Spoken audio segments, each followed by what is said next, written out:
श्री शिवाय नमस्तुभ्यम। दोस्तों, आप सभी लोग जानते हैं कि 26 जून 2023 को है सोमवार का दिन।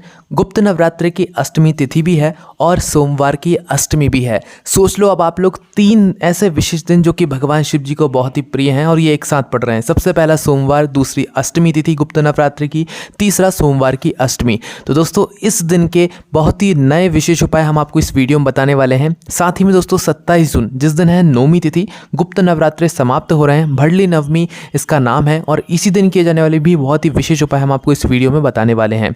तो 26 जून और 27 जून के इस वीडियो में हम आपको बहुत ही नए विशेष उपाय बताने वाले हैं, जिन उपायों को करने के बाद आपके जीवन से बहुत सारी दुख और समस्याएं दूर हो जाएंगी। आप अपनी मनोकामनाओं को भी इन उपायों करके पूर्ण करवा सकते हैं। सबसे पहले दोस्तों हम बात करते हैं 26 जून सोमवार की अष्टमी के दिन किए जाने वाले कुछ नए और विशेष उपायों के बारे में।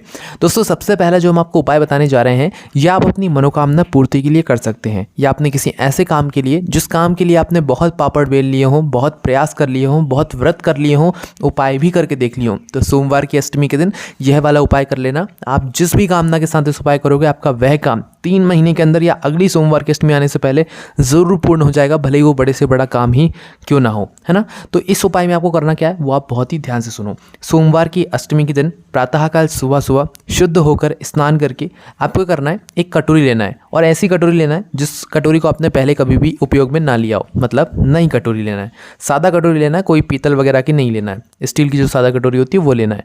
तो आपको सादा कटोरी लेकर उस कटोरी के अंदर आपको डालना है शुद्ध देसी गाय का दूध। भले ही कम दूध मिले पर शुद्ध देसी गाय का दूध ही चाहिए, इसके अलावा कोई और गाय का दूध नहीं चाहिए। तो शुद्ध देसी गाय का दूध उस कटोरी में भरकर उसी कटोरी के अंदर, दूध के अंदर एक बेलपत्री डालकर, भले ही छोटी हो बड़ी हो जैसी हो, एक बेलपत्री आपको डाल लेना है। तो आपको करना क्या है, आप भगवान शिव जी के मंदिर पहुंचे, भगवान शिव जी के दर्शन किए, भगवान शिव जी की शिवलिंग के पास में आकर बैठ जाइए। ये 2 लोटा जल उपाय के लिए है, आप पहले ही जाकर मत चढ़ा देना। तो आपको करना क्या है, ये जो आप नई दूध की कटोरी लेकर आए हो जिसके अंदर आपने दूध भरा हुआ है, बेलपत्री भी डाली हुई है, इससे आपको करना क्या है, आपको यह जल मतलब यह दूध भगवान शिव जी पर ऐसे नहीं चढ़ाना है। ये जो बेलपत्री आप लेकर आए हैं, इस बेलपत्री को डुबो कर आपको इसी बेलपत्री के सारे भगवान शिव जी की शिवलिंग के ऊपर ये शुद्ध देसी गाय का दूध बूंद बूंद करके समर्पित करना है। क्योंकि जब आप उस दूध के अंदर से अपनी वह बेलपत्र निकालोगे तो उस बेलपत्री के सारे बूंद बूंद दूध अपने आप टपकेगा। तो इसी प्रकार से आपको उस बेलपत्री के सहारे ही भगवान शिव जी की शिवलिंग के ऊपर वह दूध समर्पित करते जाना है। डायरेक्ट नहीं करना है, उसी बेलपत्री के सहारे करना है। और बेलपत्री भगवान शिव जी से टच नहीं होना चाहिए। जिस तरीके से आप एक जल का पात्र थोड़ा ऊपर करके चढ़ाते हैं एक धारा से, उसी तरीके से बेलपत्र को भी आपको ऊपर करके बूंद बूंद करके उससे जो है आपको दूध समर्पित करना है। ठीक है, अब पूरा दूध उसी बेलपत्र के सारे समर्पित कर दो। जैसे ही आपका वह पूरा दूध समर्पित हो जाए, अब आपको करना क्या है कि यह जो बेलपत्र है, जिस बेलपत्री के सहारे आपने इस दूध को भगवान शिव जी पर बूंद बूंद करके समर्पित किया है, इस बेलपत्री को आपको भगवान शिव जी की शिवलिंग की जलाधारी के ऊपर समर्पित करना है, जहाँ पर माता अशोक सुंदरी जी का स्थान होता है। और इस बेलपत्री की डंडी का मुख आपको उस तरफ करके समर्पित करना है जहाँ से जल बहता हुआ जाता है और जलाधारी से नीचे गिरता है। ठीक है, इस प्रकार से आपको जलाधारी के बिल्कुल बीचों बीच माता अशोक सुंदरी जी वाले स्थान पर डंडी का मुख जलाधारी की तरफ, जहां से जल नीचे गिरता है उस तरफ करके इसे आपको वहां पर समर्पित कर देना है। समर्पित करने के बाद दोस्तों करना क्या है, आप लोगों को कुछ समय भगवान शिव जी के मंत्र का जाप करना है, श्री शिवाय नमस्तुभ्यम का आपको जाप करना है। या दोस्तों आप लोगों को जब आप यह उपाय कर रहे हो उस समय पर महामृत्युंजय मंत्र का भी जाप करना है। श्री शिवाय नमस्तुभ्यम का भी जाप कर सकते हो और महामृत्युंजय मंत्र का भी जाप कर सकते हो। पर जब से इस उपाय को करना शुरू करो उसके बाद से ही आप लोग महामृत्युंजय का जाप करते करते ही इस उपाय को आप पूर्ण करना। ठीक है, पूर्ण जैसे ही हो जाए आपका यह उपाय, उसके बाद भगवान से अपनी मनोकामना, प्रार्थना, दिल की बात बोल देना। आप जिस काम के लिए इस उपाय करोगे आपका वह काम जरूर सफल होगा, आपको आपके काम में सफलता जरूर मिलेगी। उसके बाद दोस्तों अब बात करते हैं अगले उपाय के बारे में, जो कि आप इस सोमवार की अष्टमी के दिन कर सकते हैं। दोस्तों इस उपाय में आपको करना क्या है, यह उपाय आपके घर में धन की वृद्धि बढ़ाएगा, आपके घर में जो पैसों की कमी होगी उसे दूर करेगा। तो इस उपाय में आपको सोमवार की अष्टमी के दिन शाम के समय प्रदोष काल में बेलपत्री के वृक्ष के नीचे, बड़ा वाला बेलपत्री का वृक्ष हो, उस वृक्ष के नीचे आपको एक गोल बाती का शुद्ध देसी गाय के घी का दीपक लगा कर आना है। क्योंकि सोमवार के दिन बेलपत्री के वृक्ष के नीचे जो है लक्ष्मी जी का वास रहता है और सोमवार की अष्टमी जब पड़ जाए तो भाई बहुत ही विशेष महत्व होता है। तो इस दिन आप लोग एक गोलबाती का शुद्ध देसी गाय का घी का दीपक बेलपत्री के वृक्ष के नीचे जरूर लगाइएगा, आपको विशेष फल की यहाँ पर प्राप्ति होगी। चलिए दोस्तों, अब हम बात करते हैं इसी सोमवार की अष्टमी के दिन किए जाने वाले अगले विशेष उपाय के बारे में। दोस्तों, सोमवार की अष्टमी के दिन आप लोगों को शाम के समय प्रदोष काल में अपने साथ में 5 बेलपत्री लेकर जाना है। कब जाना है? सुबह नहीं जाना है, शाम के समय जाना है। अगर आप पूरा दिन किसी काम में व्यस्त रहे हो, आपको समय ना मिल पाया हो भगवान शिव जी के मंदिर जाने का सोमवार की अष्टमी के दिन, तो सोमवार की अष्टमी के दिन आपको मात्र शाम के समय 5 बेलपत्र लेकर भगवान शिव जी के मंदिर जाना है। 5 बेलपत्र जमाना है एक साथ और इसे एक साथ भगवान शिव जी पर आपको समर्पित कर देना है। समर्पित करने के बाद दोस्तों, आपको भगवान से हाथ जोड़कर प्रार्थना करना है। कुछ नहीं बोलना है मनोकामना, बस प्रार्थना करना है आपका आशीर्वाद हम सभी पर हमेशा बना के रखिएगा।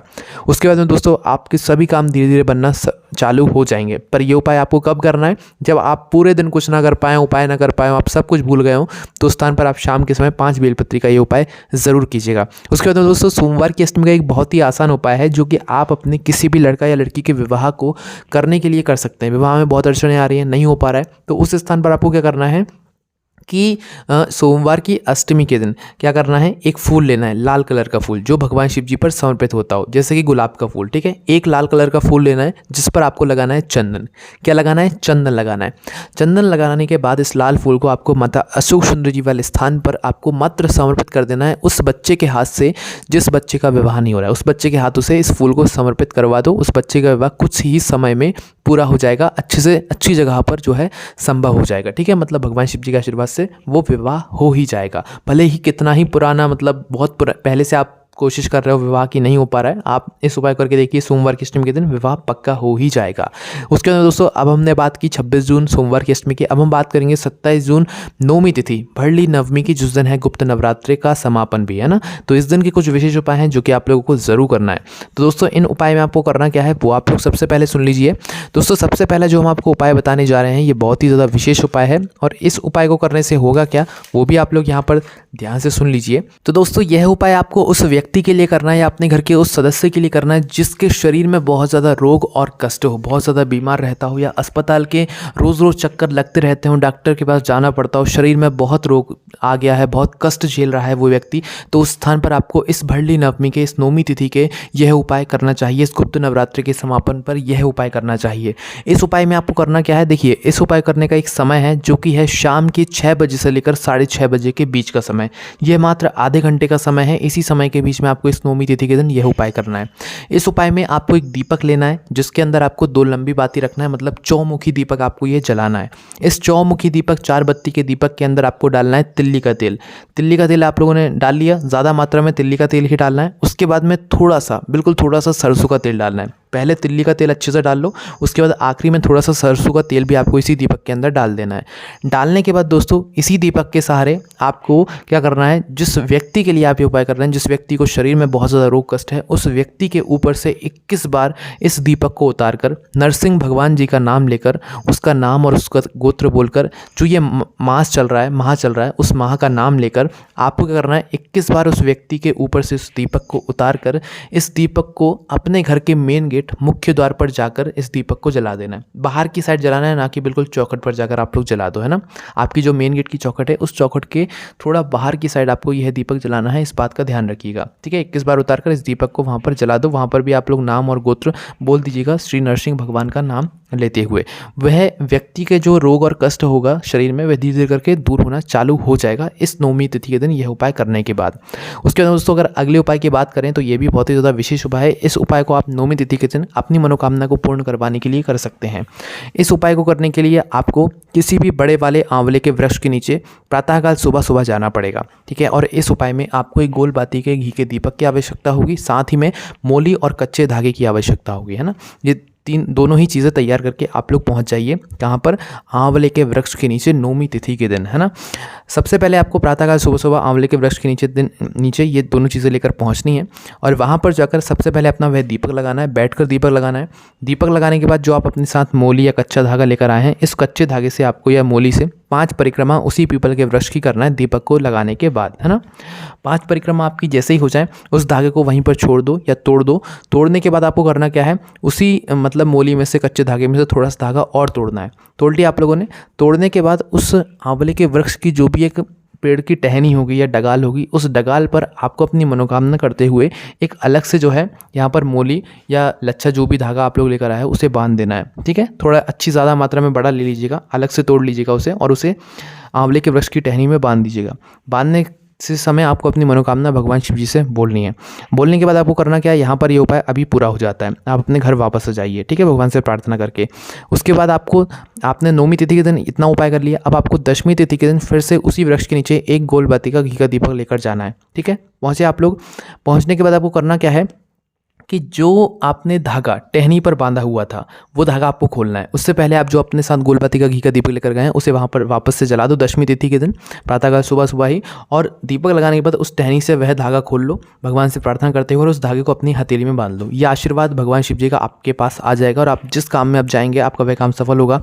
आप जिस मनोकामना के लिए उपाय करेंगे आपका वह काम भी जो है ज़रूर पूर्ण हो जाएगा, है ना। करके ज़रूर देखिएगा इस उपाय को। उसके बाद में दोस्तों अगले उपाय की बात करें जो कि आपको इस नौमी तिथि के दिन करना है, तो दोस्तों वो ये है कि इस दिन आप लोगों को धतूरे का फूल लेना है। क्या लेना है? धतूरे के फूल लेना है। जो भगवान शिव जी को धतूरा चढ़ता है उसका एक लंबा सा फूल भी होता है, तो आपको 2 धतूरे के फूल लेने हैं और इन 2 धतूरे के फूलों को भगवान शिव जी के 2 स्थानों पर अलग अलग चढ़ाना है। कहाँ कहाँ पर चढ़ाना है? सबसे पहला धतूरे का फूल इस नौमी तिथि के दिन प्रातःकाल सुबह सुबह भगवान शिव जी के मंदिर लेकर जाना है और पहला जो फूल है वो आपको माता अशोक सुंदर जी वाले स्थान पर चढ़ाना है। फूल का मुख भगवान शिव जी की तरफ होना चाहिए और जो पीछे की भाग है वो गणेश जी की तरफ होना चाहिए। और जो दूसरा फूल है वो आपको भगवान शिव जी की शिवलिंग के ऊपर चढ़ाना है। ठीक है, और जो खिला हुआ भाग होगा वो आपको अपनी तरफ करके चढ़ाना है और जो पीछे वाला भाग होगा वो अपने आप पीछे की साइड हो जाएगा। तो इन 2 धतूरे के फूलों को 2 अलग अलग स्थानों पर चढ़ाकर देखिए, नौमी तिथि के दिन आप अपनी मनोकामना इस उपाय करने से ज़रूर पूर्ण करवा लेंगे। तो दोस्तों ये कुछ उपाय थे जो कि आप 26 जून सोमवार की अष्टमी और 27 जून नौमी तिथि भरली नवमी के दिन कर सकते हैं। इन उपाय करने से आपकी बहुत सारी दुख और समस्याएं दूर हो जाएंगी। यही उपाय आप हमारी वेबसाइट भोलेनाथभक्ति.com पर जाकर आराम से बैठकर पढ़ सकते हैं, आपको वहाँ पर भी समाधान मिल जाएगा। कोई समस्या आती है आप हमसे वहाँ पर भी कम्युनिकेट करके पूछ सकते हैं। ओम नमः शिवाय, जय भोले बाबा, श्री शिवाय, नमस्तुभ्यम।